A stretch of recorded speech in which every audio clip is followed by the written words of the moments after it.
श्री गणेशाय नमः। जय माँ त्रिपुर सुंदरी। प्रिय भक्तों, सनातन परंपरा में माँ ललिता त्रिपुर सुंदरी, माँ कामेश्वरी और माँ बगलामुखी को आदि शक्ति के अत्यंत दिव्य एवं उपासना योग्य स्वरूपों में माना जाता है।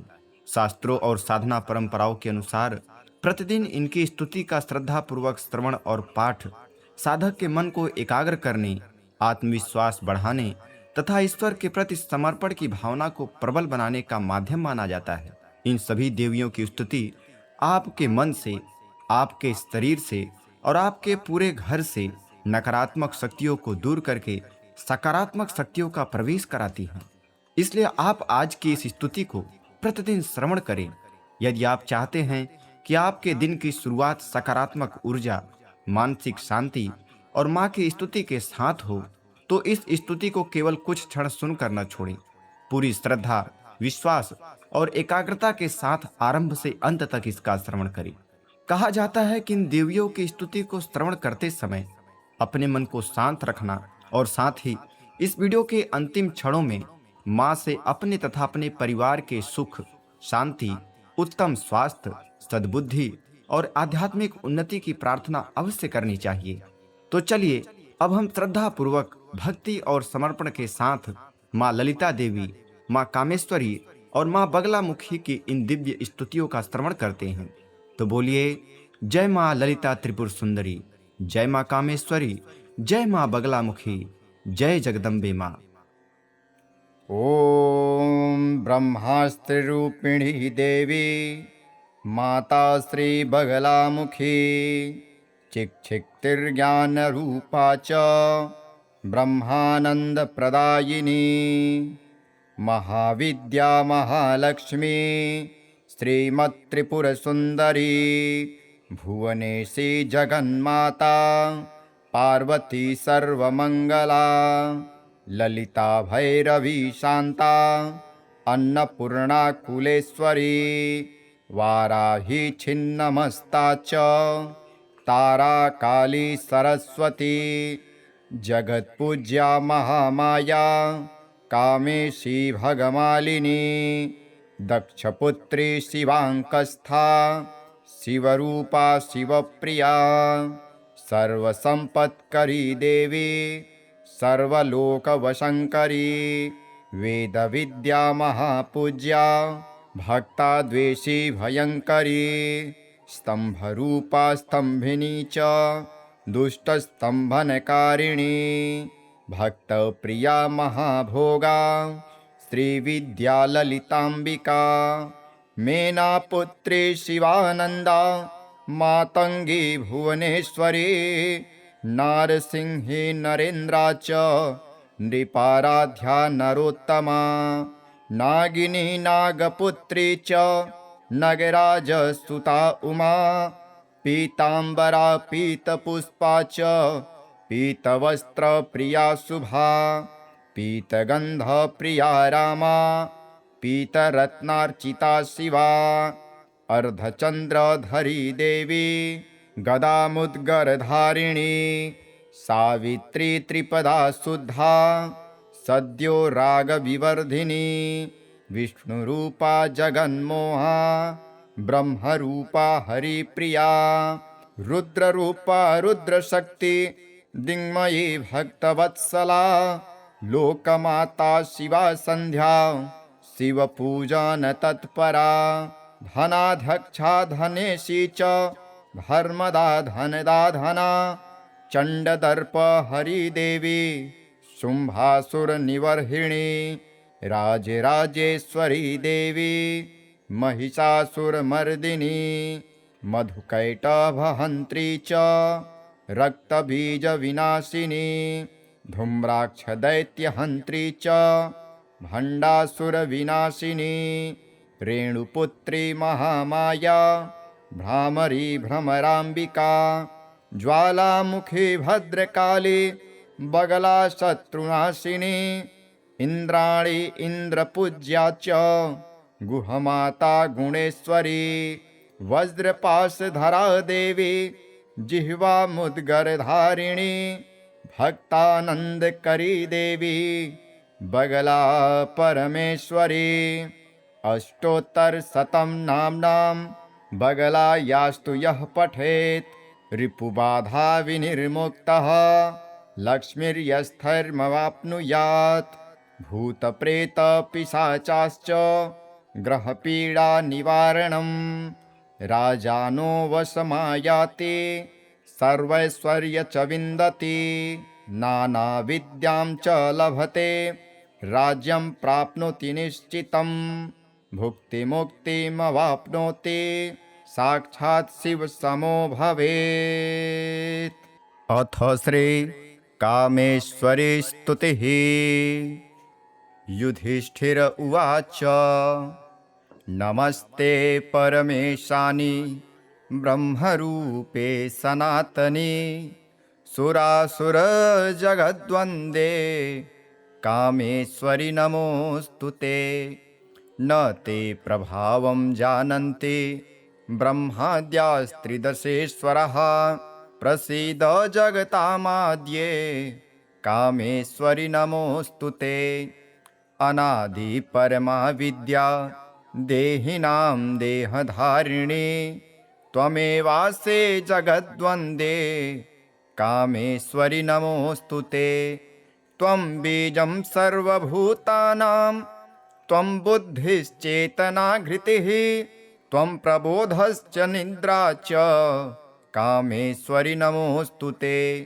त्वामाराध्य महेशोऽपि कृतकृत्यं हि मन्यते आत्मानं परमात्मापि कामेश्वरि नमोऽस्तुते। दुर्वृत्तवृत्तसंहर्त्री पापपुण्यफलप्रदे लोकानां तापसंहर्त्री कामेश्वरि नमोऽस्तुते। त्वमेका सर्वलोकानां सृष्टिस्थित्यन्त्यकारिणी करालवदने काले कामेश्वरि नमोऽस्तुते। प्रपन्नार्तिहरे मातः सुप्रसन्नमुखाम्बुजे प्रसीद परमे पूर्णे कामेश्वरि नमोऽस्तुते। त्वामाश्रयन्ति मे भक्त्या यान्ति चाश्रयतां तु ते जगतां त्रिजगद्धात्री कामेश्वरि नमोऽस्तुते। शुद्धज्ञानमये पूर्णे प्रकृतिः सृष्टिभाविनी त्वमेव मातर्विश्वेशी कामेश्वरि नमोऽस्तुते। अथ श्री ललिताष्टोत्तरशतनाम स्तोत्रम्। शिवा भवानी कल्याणी गौरी काली शिवप्रिया कात्यायनी महादेवी दुर्गार्या चण्डिका भवा। चन्द्रचूडा चन्द्रमुखे चन्द्रमण्डलवासिनी चन्द्रहासकरा चन्द्रहासिनी चन्द्रकोटिभा। चिद्रूपा चित्कला नित्या निर्मला निष्कला कला भव्या भवप्रिया भव्य रूपिणी कलभासिनी कविप्रिया कामकला कामदा कामरूपिणी कारुण्यसागरा काली संसारार्णवतारणा दुर्वाभा दुष्टभयदा दुर्जया दुरितापहा ललिता राज्यदा सिद्धा सिद्धेशी सिद्धिदायिनी शर्मदा शान्तिरव्यक्ता शङ्खकुण्डलमण्डिता शारदा शाङ्करी साध्वी श्यामला कोमलाकृतिः पुष्पिणी पुष्पबाणाम्बा कमला कमलासना पञ्चबाणस्तुता पञ्च वर्णरूपा सरस्वती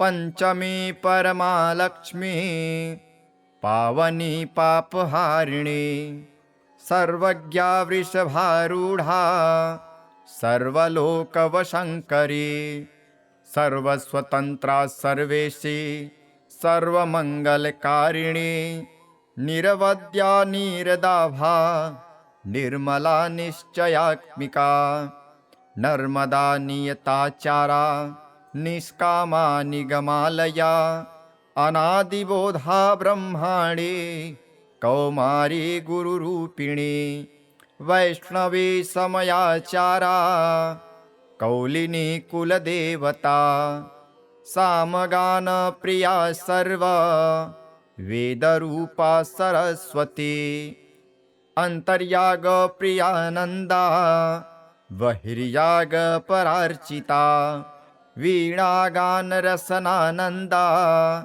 चार्धोन्मीलितिलोचना दिव्यचंदन दिग्धांगी सर्वसाम्राज्यरूपिणी तरंगीकृत स्वापांग विच्छारक्षित सज्जना सुधापान समुद्वेल हेला मोहित धुर्जटिः मतंग मुनि संपूज्या मतंग कुलभूषणा मुकुटांगद मंजीर मेखला दाम भूषिता ऊर्मिका किंकिणी रत्न कंकणादि परिष्कृता मल्लिका मालती कुंद मंदारांचितमस्तका तांबूल कवलोदंच कपोलतलशोभिनी त्रिमूर्तिरूपा त्रैलोक्य सुमोहन्तनुप्रभा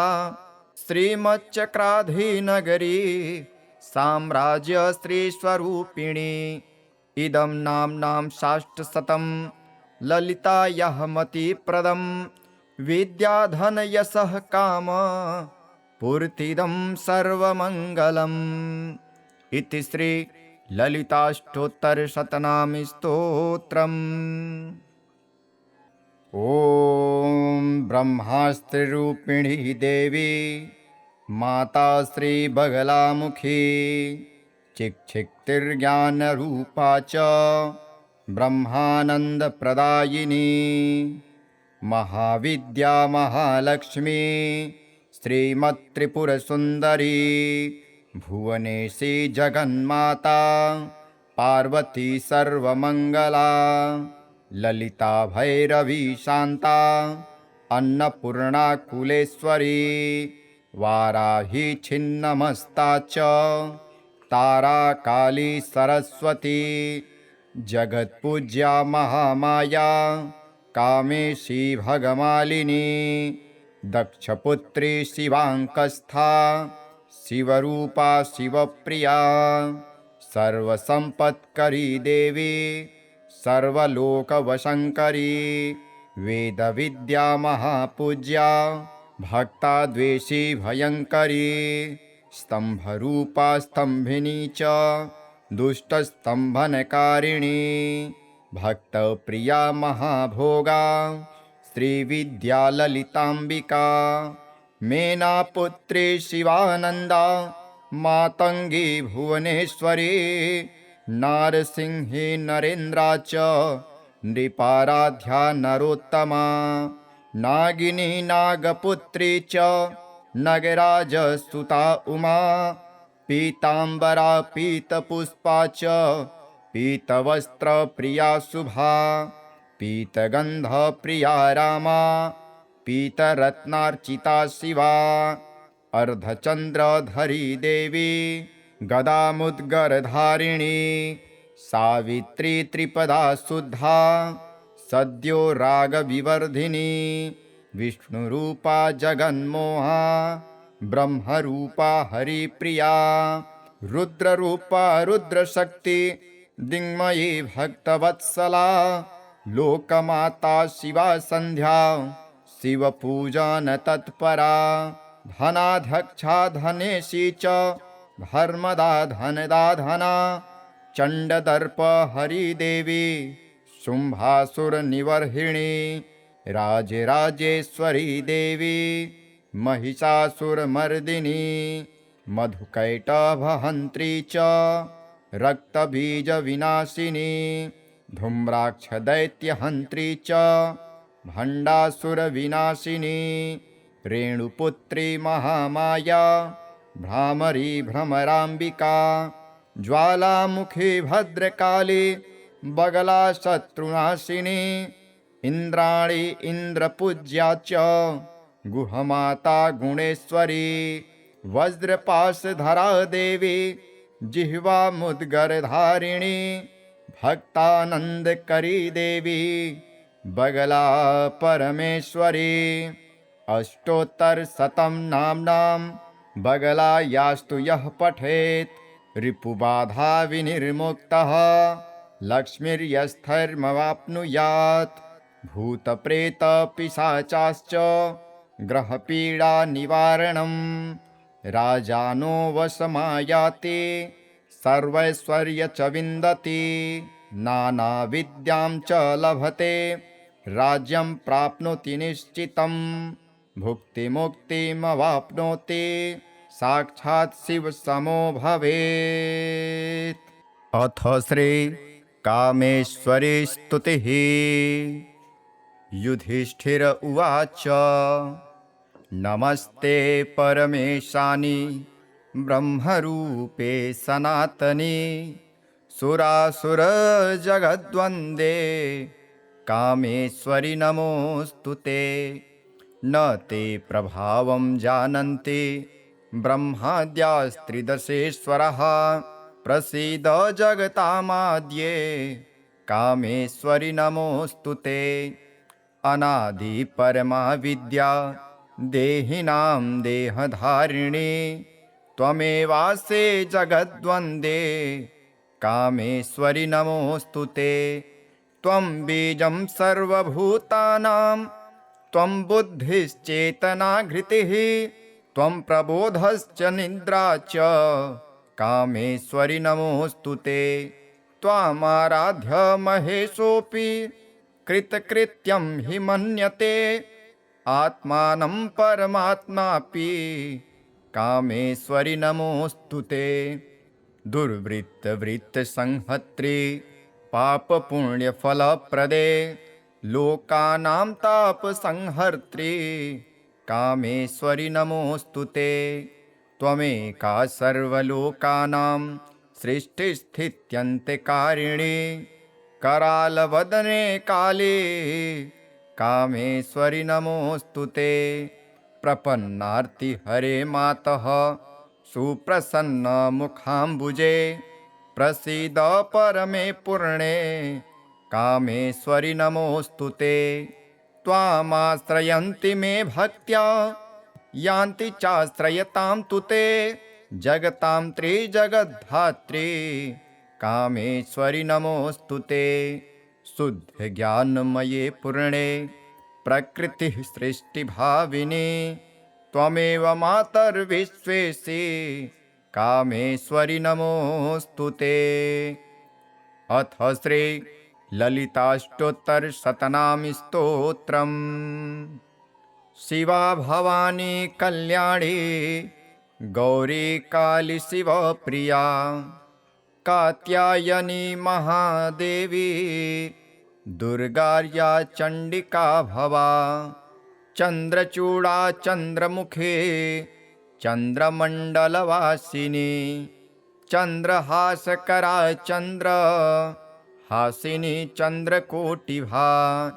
चिद्रूपा चित्कला नित्या निर्मला निष्कला कला भव्या भवप्रिया भव्य रूपिणी कलभासिनी कविप्रिया कामकला कामदा कामरूपिणी कारुण्यसागरा काली संसारार्णवतारणा दुर्वाभा दुष्टभयदा दुर्जया दुरितापहा ललिता राज्यदा सिद्धा सिद्धेशी सिद्धिदायिनी शर्मदा शान्तिरव्यक्ता शङ्खकुण्डलमण्डिता शारदा शाङ्करी साध्वी श्यामला कोमलाकृतिः पुष्पिणी पुष्पबाणाम्बा कमला कमलासना पञ्चबाणस्तुता पञ्च वर्णरूपा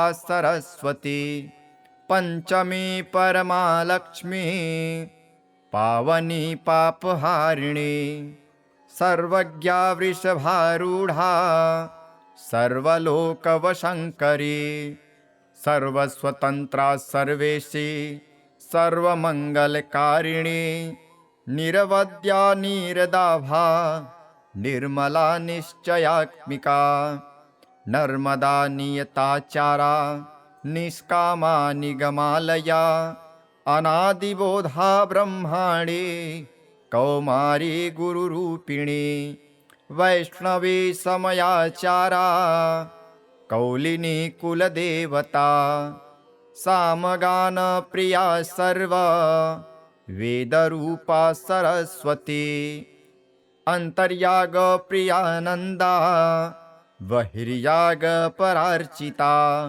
वीणागान रसनानंदा चार्धोन्मीलितिलोचना दिव्यचंदन दिग्धांगी सर्वसाम्राज्यरूपिणी तरंगीकृत स्वापांग विच्छारक्षित सज्जना सुधापान समुद्वेल हेला मोहित धुर्जटिः मतंग मुनि संपूज्या मतंग कुलभूषणा मुकुटांगद मंजीर मेखला दाम भूषिता ऊर्मिका किंकिणी रत्न कंकणादि परिष्कृता मल्लिका मालती कुंद मंदारांचितमस्तका तांबूल कवलोदंच कपोलतलशोभिनी त्रिमूर्तिरूपा त्रैलोक्य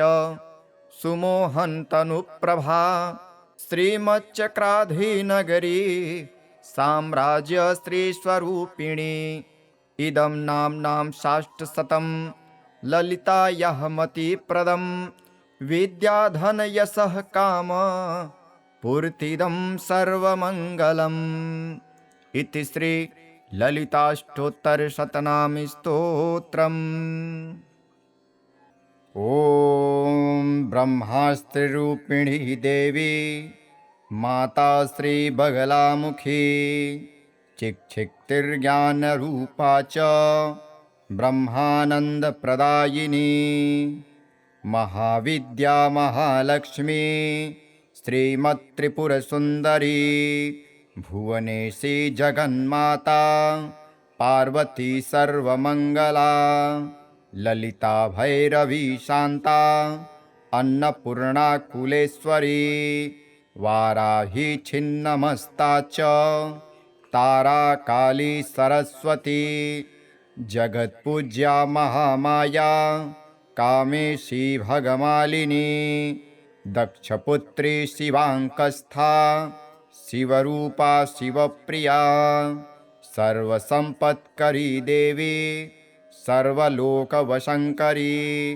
वेदविद्या महापूज्या भक्ताद्वेषी भयंकरी स्तंभरूपा स्तंभिनी च दुष्टस्तंभनकारिणी भक्तप्रिया महाभोगा श्रीविद्या ललितांबिका मेनापुत्री शिवानंदा मातंगी भुवनेश्वरी नारसिंही नरेन्द्रा च नृपाराध्या नरोत्तमा नागिनी नागपुत्री च नगराजसुता उमा पीतांबरा पीतपुष्पा च पीतवस्त्रप्रिया शुभा पीतगन्धप्रिया रामा पीतरत्नार्चिता शिवा अर्धचंद्रधरी देवी गदामुद्गरधारिणी सावित्री त्रिपदा शुद्धा सद्यो रागविवर्धिनी विष्णुरूपा जगन्मोहा ब्रह्मरूपा हरिप्रिया रुद्ररूपा रुद्रशक्ति दिङ्मयी भक्तवत्सला लोकमाता शिवा संध्या शिवपूजन तत्परा धनाध्यक्षा धनेशी च धर्मदा धनदा धना चंडदर्प हरिदेवी शुंभासुरनिवर्हिणी राजराजेश्वरी देवी महिषासुरमर्दिनी मधुकैटभहन्त्री च रक्तबीजविनाशिनी धूम्राक्षदैत्यहन्त्री च भण्डासुरविनाशिनी रेणुपुत्री महामाया भ्रामरी भ्रमराम्बिका ज्वालामुखी भद्रकाली बगला शत्रुनाशिनी इंद्राणी इंद्रपूज्या च गुहमाता गुणेश्वरी वज्रपाशधरा देवी जिह्वा मुद्गरधारिणी भक्तानंदकरी देवी बगला परमेश्वरी अष्टोत्तरशतं नाम्नां बगलायास्तु यः पठेत् रिपुबाधा विनिर्मुक्तः लक्ष्मीर्यस्थैर्मवाप्नुयात् भूतप्रेतपिशाचाश्च ग्रहपीडा निवारणं राजानो वशमायाति सर्वैश्वर्य च विन्दति नानाविद्यां च लभते राज्यं प्राप्नोति निश्चितं भुक्तिमुक्तिमवाप्नोति साक्षात् शिवसमो भवेत्। अथ श्री कामेश्वरी स्तुतिः। युधिष्ठिर उवाच नमस्ते परमेशानि ब्रह्मरूपे सनातनी सुरासुरजगद्वन्दे कामेश्वरि नमोऽस्तुते। न ते प्रभावं जानन्ति ब्रह्माद्यास्त्रिदशेश्वरः प्रसीद जगतामाद्ये कामेश्वरि नमोऽस्तुते। अनादि परमा विद्या देहिनां देहधारिणी त्वमेवासे जगद्वन्दे कामेश्वरि नमोऽस्तुते। त्वं बीजं सर्वभूतानां त्वं बुद्धिश्चेतनाघृतिः त्वं प्रबोधश्च निद्रा च कामेश्वरि नमोऽस्तुते।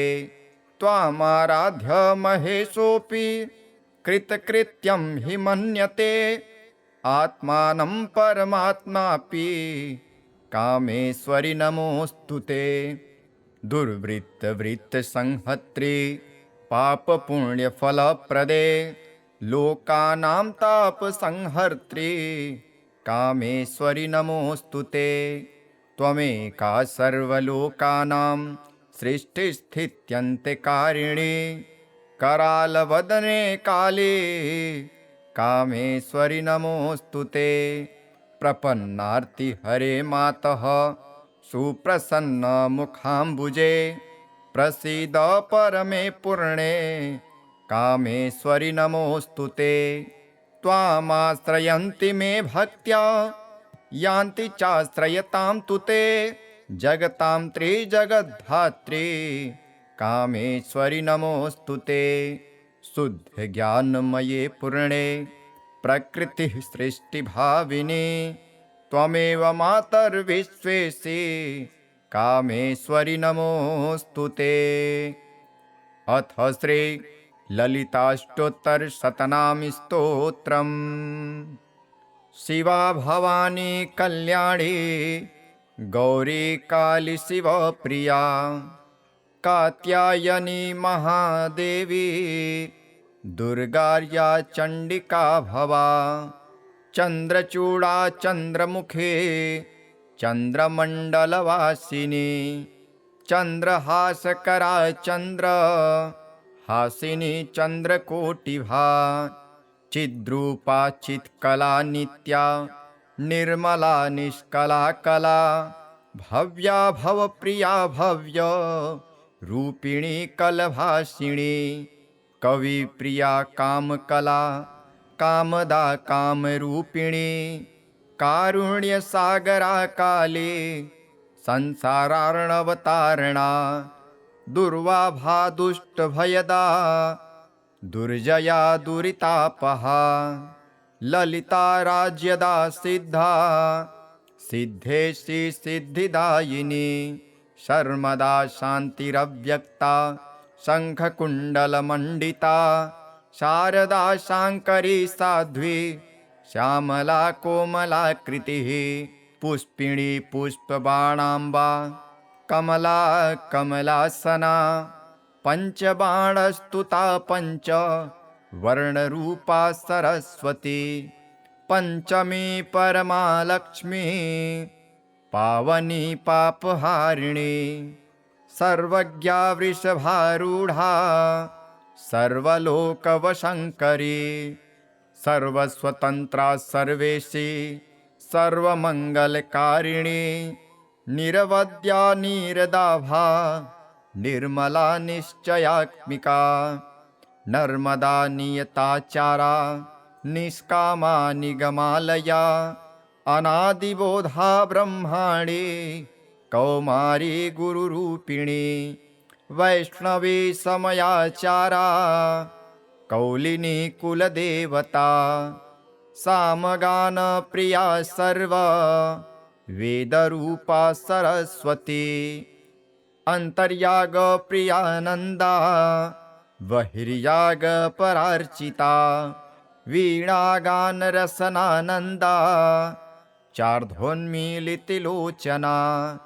दिव्यचंदन दिग्धांगी सर्वसाम्राज्यरूपिणी तरंगीकृत स्वापांग विच्छारक्षित सज्जना सुधापान समुद्वेल हेला मोहित धुर्जटिः मतंग मुनि संपूज्या मतंग कुलभूषणा मुकुटांगद मंजीर मेखला दाम भूषिता ऊर्मिका किंकिणी रत्न कंकणादि परिष्कृता मल्लिका मालती कुंद मंदारांचितमस्तका तांबूल कवलोदंच कपोलतलशोभिनी त्रिमूर्तिरूपा त्रैलोक्य सुमोहन्तनुप्रभा श्रीमच्चक्राधीनगरी साम्राज्य श्रीस्वरूपिणी इदं नाम्नां साष्टशतं ललितायाः मतिप्रदं विद्याधनयशः काम पूर्तिदं सर्वमङ्गलम् इति श्री ललिताष्टोत्तरशतनाम स्तोत्रम्।